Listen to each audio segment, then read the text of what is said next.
Hello everyone. जैसे कि last video में हमने एनाटॉमी ऑफ फ्रॉग के अंदर ऑर्गन सिस्टम की स्टडी की थी। कौन कौन से ऑर्गन सिस्टम पढ़ लिए हमने अभी तक? तो हमने 4 ऑर्गन सिस्टम पढ़ लिए हैं: digestive system, circulatory system, respiratory system and excretory system.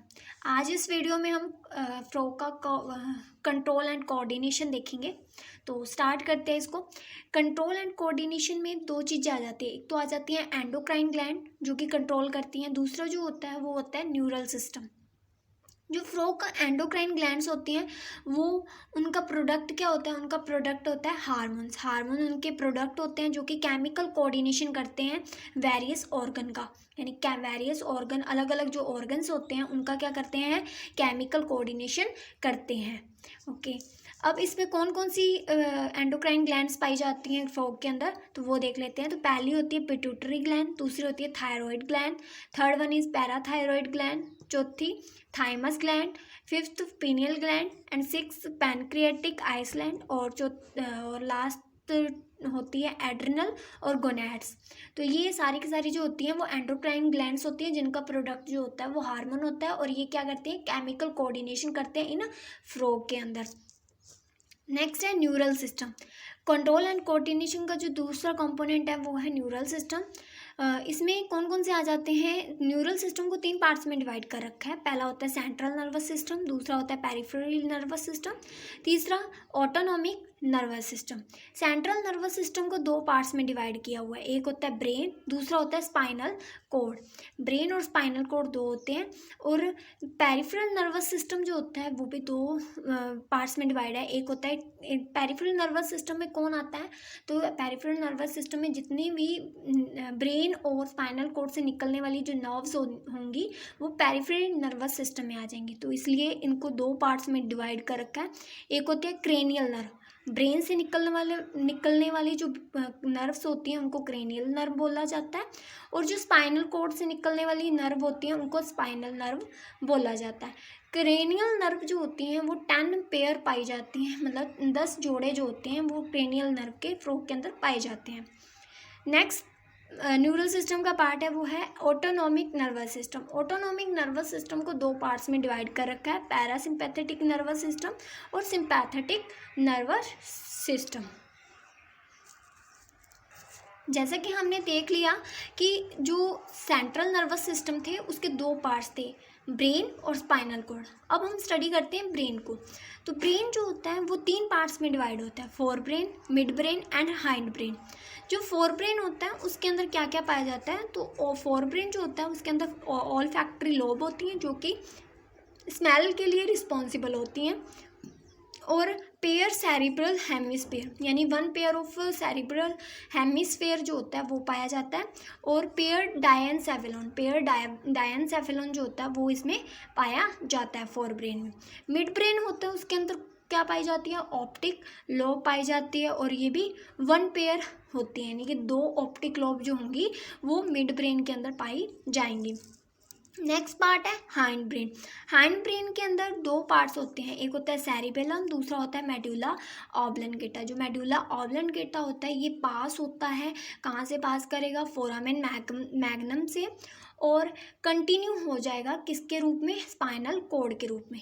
यानी कि मेडुला ऑब्लंगेटा जो कि ब्रेन का पीछे वाला पार्ट है, ब्रेन का जो हाइंड ब्रेन जो है उसका पीछे वाला पार्ट है, मेडुला ऑब्लंगेटा वो पास होगा फोरामेन मैग्नम जो है एक छिद्रनुमा स्ट्रक्चर होती है उससे जो है वो पास होगा। पास होने के बाद स्पाइनल कॉर्ड के रूप में कंटिन्यू हो जाएगा, और ये जो स्पाइनल कॉर्ड होगी वो कहाँ पे पाई जाएगी?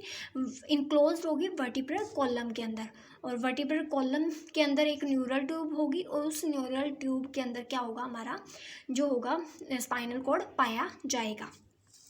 नेक्स्ट उसके बाद आ जाता है पॉइंट है, यहाँ पर एक पॉइंट है ब्रेन जो होता है ब्रेन बॉक्स के अंदर होता है, और ब्रेन बॉक्स जो होता है इसको हम क्या क्या बोलते हैं? क्रेनियम बोला जाता है, इसको क्रेनियम बोला जाता है, और ये एक बोनी स्ट्रक्चर होती है, यानी बोन्स की बनी हुई एक स्ट्रक्चर होती है। नेक्स्ट उसके बाद देखते हैं सेंस ऑर्गन की बात करते हैं। सेंस ऑर्गन कितने होते हैं? तो टोटल 5 सेंस ऑर्गन होते हैं। सबसे पहला होता है सेंसरी पैपिला, दूसरा होता है taste bud, third one is nasal epithelium, चौथी होती है आइज, और 5वां होता है ईयर।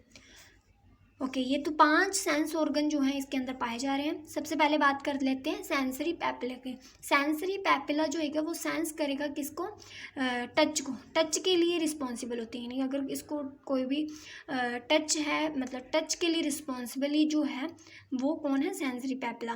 टेस्ट, अगर टेस्ट है, टेस्ट करना है किसी भी फूड का, तो वो टेस्ट उसके लिए पाई जाएंगे टेस्ट बड। नेजल एपिथेलियम जो होगा वो स्मेल के लिए रिस्पॉन्सिबल होगा। आइज़ जो होएगी वो विजुलाइज करने या फिर देखने के लिए रिस्पॉन्सिबल होगी। ईयर जो होगा वो बैलेंस करना और हियरिंग करना है, सुनने और बैलेंस करने के लिए रिस्पॉन्सिबल होगा।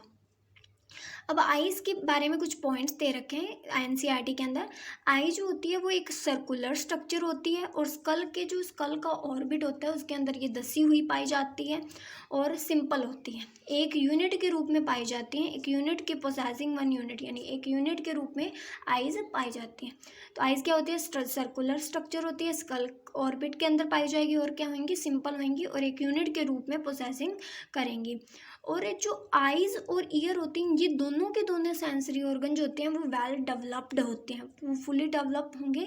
लेकिन ये जो नेजल एपिथेलियम है, टेस्ट बर्ड है, सेंसरी पैपिला है, ये फुली डेवलप्ड नहीं होते, ओनली एक सेलुलर एग्रीगेशन के रूप में ये पाए जाते हैं। सेलुलर एग्रीगेशन के रूप में ये तीनों के तीनों जो होंगे सेलुलर एग्रीगेशन के रूप में पाए जाएंगे और इसमें ओनली नर्व एंडिंग जो होगी वो पाई जाएगी, ओनली नर्व एंडिंग जो होती है वो इनके अंदर पाई जाती है। नेक्स्ट सिस्टम है हमारा रिप्रोडक्टिव सिस्टम।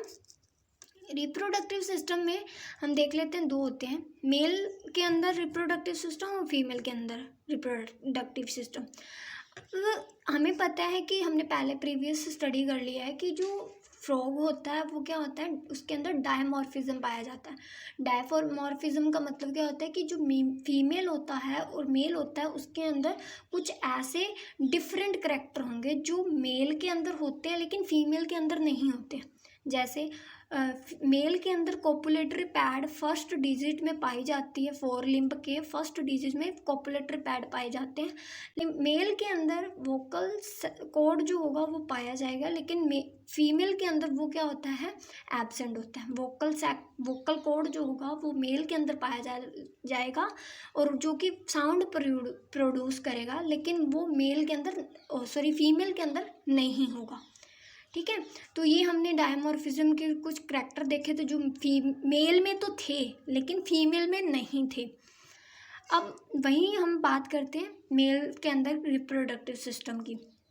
हमें पता है, साथ में हमें ये भी पता है कि जो फ्रॉग होता है ये क्या होता है, फ्रॉग क्या होता है, फ्रॉग जो होता है वो डायशियस होता है। डायशियस होने के साथ साथ यूनिसेक्सुअल होता है, यानी कि एक फ्रॉग के अंदर ओनली एक ही रिप्रोडक्टिव सिस्टम होगा, यानी या तो वो मेल होगा, एक जो फ्रॉग की बॉडी होगी वो या तो मेल होगी या फिर फीमेल होगी। ठीक है, तो यानी ये डायशियस है, फ्रॉग क्या होता है, साथ में डायशियस होता है और डायशियस होने के साथ साथ क्या होता है, फ्रॉग जो होता है वो डायशियस प्लस में यूनिसेक्सुअल होता है।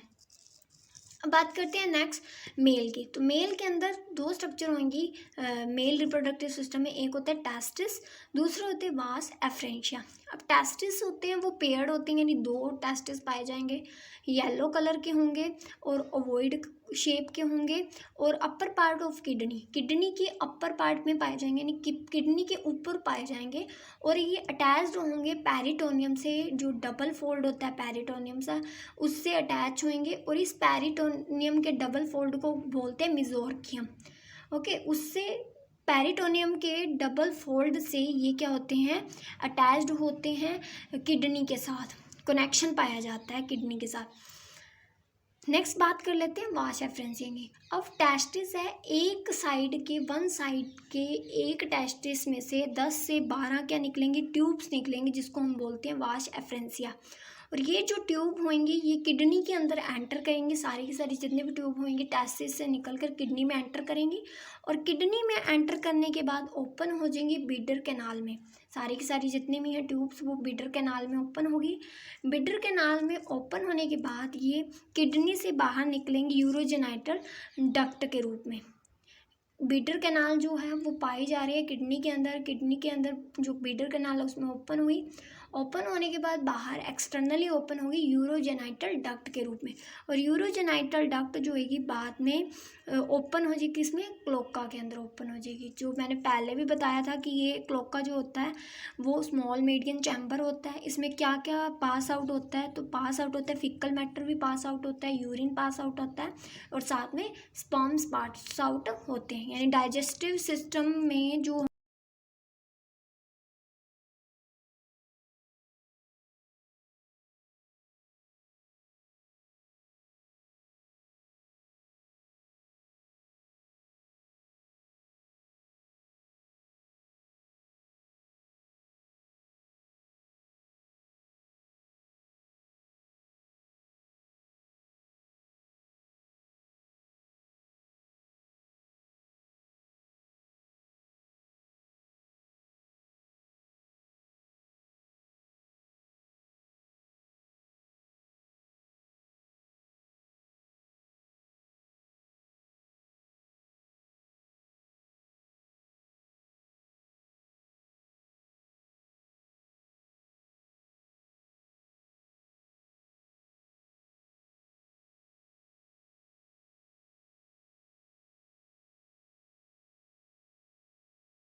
अब हम एनसीईआरटी के अंदर गिवन जो डायग्राम है उनको देख लेते हैं।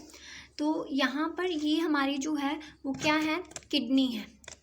ये फ्रॉग की किडनी, ये मेल रिप्रोडक्टिव सिस्टम है। सबसे पहले तो मैं ये बता दूं कि ये मेल रिप्रोडक्टिव सिस्टम है। इसमें सबसे पहले ये जो है वो किडनी है।